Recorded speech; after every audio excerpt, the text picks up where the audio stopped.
నమస్కారం. ఈటీవీ2 తీర్థయాత్ర కార్యక్రమానికి స్వాగతం. మన దేశంలో ఉన్న అష్టాదశ శక్తి పీఠాలలో అలంపురం శ్రీ జోగులాంబ అమ్మవారి ఆలయం కూడా ఒకటిగా విరాజిల్లుతోంది. అతి పురాతనమైన ఈ ఆలయంలో శ్రీ జోగులాంబ అమ్మవారు, బాలబ్రహ్మేశ్వర స్వామి వార్లు కొలువై ఉన్నారు. మహిమాన్వితమైన ఆయా ఆలయ విశేషాలేమిటో మనం ఇప్పుడు వీక్షిద్దామా? లంకాయాం శాంకరీదేవి కామాక్షి కాంచికాపురే, ప్రద్యుమ్నే శృంఖలాదేవి చాముండి క్రౌంచపట్టనే, అలంపుర్యాం జోగులాంబ శ్రీశైలే భ్రమరాంబిక, కొల్హాపురే మహాలక్ష్మి మహురే ఏకవీరిక, ఉజ్జయిన్యాం మహాకాళి పీఠ్యాంచ పురుహూతిక, ఓఢ్యాణే గిరిజాదేవి మాణిక్యా దక్షవాటికే, కురుక్షేత్రే కామరూపి ప్రయాగే మాధవేశ్వరి, జ్వాలాయాం వైష్ణవీదేవి గయే మాంగళ్య గౌరిక, వారణాస్యం విశాలాక్ష్మి కాశ్మీరే తు సరస్వతి, అష్టాదశేషు పీఠేషు శక్తయో ముని సంస్థుతః అంటూ అష్టాదశ శక్తుల నామస్మరణతో పునీతమవుతున్న పుణ్యక్షేత్రం అలంపురం.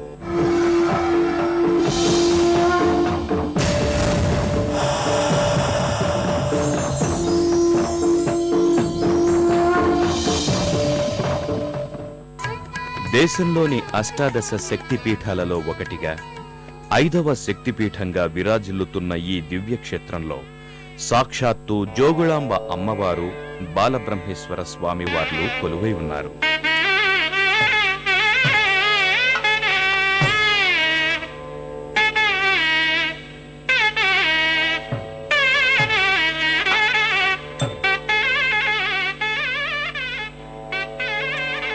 విశృంఖల అనే పేరుతో విరాజిల్లుతున్న ఈ జోగులాంబ అమ్మవారు కొలువై ఉన్న అలంపురం క్షేత్రం మహబూబ్ నగర్ జిల్లాలో ఉంది. జోగులాంబ అమ్మవారు, బాలబ్రహ్మేశ్వర స్వామి వార్ల లీలా విశేషాలతో పునీతమవుతున్న ఈ దివ్యక్షేత్రాన్ని చేరుకోవడానికి దేశంలోని అనేక ప్రాంతాల నుంచి బస్సులు అందుబాటులో ఉన్నాయి. అలంపురం దివ్యక్షేత్రం చేరుకునే మార్గం సుందర ప్రశాంత వాతావరణాన్ని ప్రతిబింబిస్తుంది. అలంపురం మొదట్లో హమతాపూర్గా ఖ్యాతిగాంచింది. ఆ హమతాపూరే అనంతరం అమలాపూర్ అయింది. కాలక్రమంలో అమలాపూర్ అలంపూర్గా రూపుదిద్దుకుంది. అలంపురంకు చేరుకున్న భక్తులు ముందుగా ఈ క్షేత్రానికి ఆనుకుని ప్రవహిస్తున్న తుంగభద్రా నదిలో స్నానాధికాలు చేస్తారు.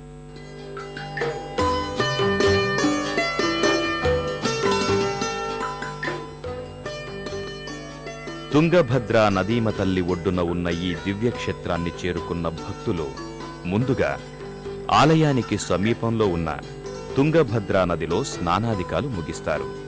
అనంతరం జోగులాంబ అమ్మవారి ఆలయానికి బయలుదేరుతారు. జోగులాంబ అమ్మవారి ఆధునిక ఆలయం విశాలమైన ప్రాంగణంలో ప్రశాంతంగా దర్శనమిస్తుంది.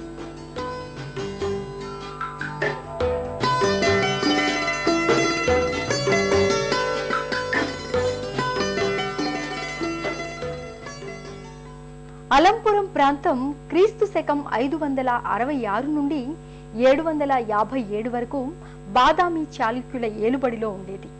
అనంతరం అనేక మంది రాజులు ఈ క్షేత్రాభివృద్ధికి విశేషంగా కృషి చేశారు. అలంపురంలో వేంచేసియున్న శ్రీ జోగులాంబ అమ్మవారి పీఠం అష్టాదశ శక్తి పీఠాలలో ఒకటిగా 5వ శక్తిపీఠంగా విరాజిల్లుతోంది. ఇక్కడ ఈ క్షేత్రంలో కొలువై ఉన్న శ్రీ జోగులాంబ అమ్మవారు రౌద్ర స్వరూపిణి. ఒకప్పుడు ఈ క్షేత్రం ఓ ప్రసిద్ధ విద్యాపీఠంగా విరాజిల్లిందని చారిత్రక ఆధారాల ద్వారా తెలుస్తోంది. పాల్కుర్కి సోమనాథుడు తన పండితారాధ్య చరిత్రలో ఈ క్షేత్ర మహిమను, ఇందలి తీర్థాల గురించి వివరించాడు. తుంగభద్రా నదిలో స్నానాధికాలు ముగించుకున్న భక్తులు అనంతరం శ్రీ జోగులాంబ అమ్మవారి దివ్యమంగళ శిలారూపాన్ని దర్శించి భక్తితో పులకించిపోతారు.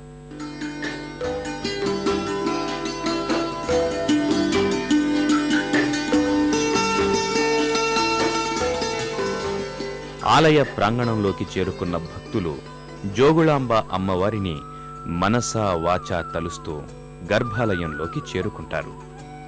నిశ్చల మనస్సుతో గర్భాలయంలో ఉన్న జోగులాంబ అమ్మవారి దివ్యమంగళ శిలారూపాన్ని దర్శించుకొని అలౌకికమైన ఆనందానికి గురై, అమ్మా జోగులాంబ, మమ్మల్ని మా బిడ్డల్ని చల్లగా చూసి మమ్మల్ని అనుగ్రహించు తల్లి అంటూ చేతులు జోడిస్తారు.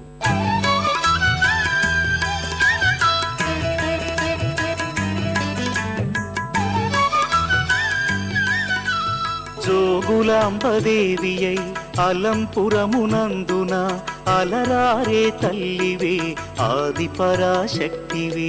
అమ్మా పరమేశ్వరి జననీ జగదీశ్వరి శ్రీ దుర్గా భవానీ గౌరీ నమోస్తుతే.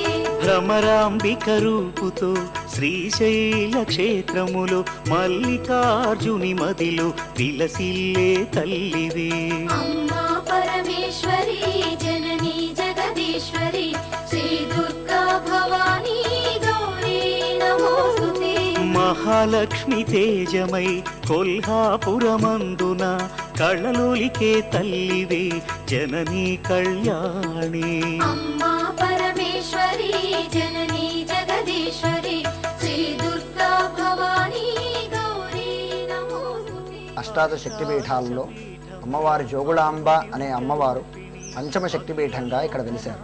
ఈ అష్టాదశ శక్తిపీఠాలు ఎలా ఏర్పడ్డాయంటే, దక్ష ప్రజాపతి యాగంలో అమ్మవారు తనని తాను అగ్నిలో దహించుకున్నప్పుడు పరమేశ్వరుడు అమ్మవారి మృతకళేబరాన్ని తీసుకొని దేశాటన చేస్తూ ఉంటే, విష్ణుమూర్తి తన సుదర్శన చక్రం చేత అమ్మవారి శరీరాన్ని పరమేశ్వరుడికి తెలియకుండా శరీర ఖండాల కింద ఆయన విభజించారు.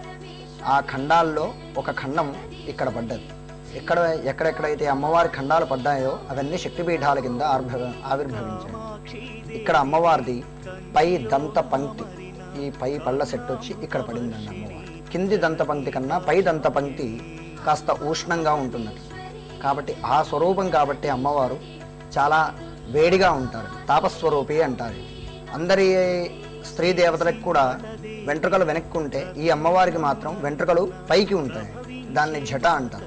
కేవలం ఒక పరమేశ్వరుడికి మాత్రమే ఉంటుంది ఆ జట. తర్వాత ఇంకా దేవతలందరిలోకి ఒక జోగులాంబ అనే అమ్మవారికి మాత్రమే జట ఉంటుంది. అంటే వెంట్రుకలు ఇలా పైకి లేచి ఉంటాయి. ఆ వెంట్రుకలలో బల్లి, తేలు, కపాలము, గుడ్లగూప, ఈ 4, వీటితో పాటు అమ్మవారి ఆసనం శవాసనం, ఈ పంచ కలిసి ఉంటాయి. పరమేశ్వరుడు ఎక్కువ కాలము శ్మశానవాసి కాబట్టి, ఆ పరమేశ్వరుడితో పాటు ఉండే అమ్మవారి అన్ని శక్తులలోకి ఒక్క జోగులాంబ అనే శక్తి ఒకటే కాబట్టి అమ్మవారు ఈ శ్మశానానికి సంబంధించిన చిహ్నాలను ధరించి ఉంటారు.